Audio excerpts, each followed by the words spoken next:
micro-programme de deuxième cycle, audit interne, contrôle et gestion des risques, s'adresse aux professionnels, experts comptables principalement, qui sont déjà en exercice, qui veulent une spécialité en audit interne, gouvernance et gestion des risques, ou aux finissants du DES en comptabilité, qui veulent tout de suite parfaire leur formation dans ce champ de spécialité-là. Le programme de deuxième cycle en audit interne, contrôle et gestion des risques est composé de 4 cours. Donc, un cours en audit interne où vraiment on va venir adresser les règles de l'art, comment pratiquer l'audit interne. Ensuite de ça, on a un cours en gouvernance pour vraiment venir camper les bases de c'est quoi la gouvernance d'entreprise, de la gestion des risques et des contrôles, parce qu'en fait, l'audit interne, c'est le champ de spécialité qui est au service de la gouvernance dans l'organisation. Donc, par exemple, ça implique qu'on va vraiment venir préciser le rôle que joue le conseil d'administration dans l'organisation, les différents comités qui le composent, notamment le comité d'audit qui est le premier interlocuteur de l'audit interne. Et on va vraiment au-delà de simplement la mission de surveillance, puis on va discuter vraiment de l'ensemble des enjeux de la gouvernance des intervenants.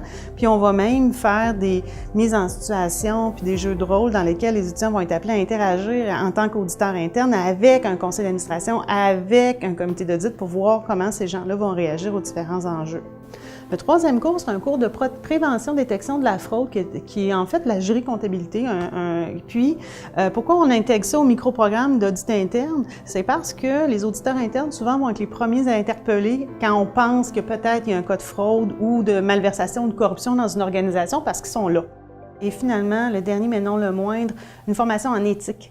Parce que les problématiques traitées par l'audit interne en organisation sont toujours soit stratégiques, soit très sensibles, donc potentiellement problématiques au niveau de l'éthique. Et il y a des défis à relever là, les gens doivent être préparés à les affronter et à les relever tout simplement.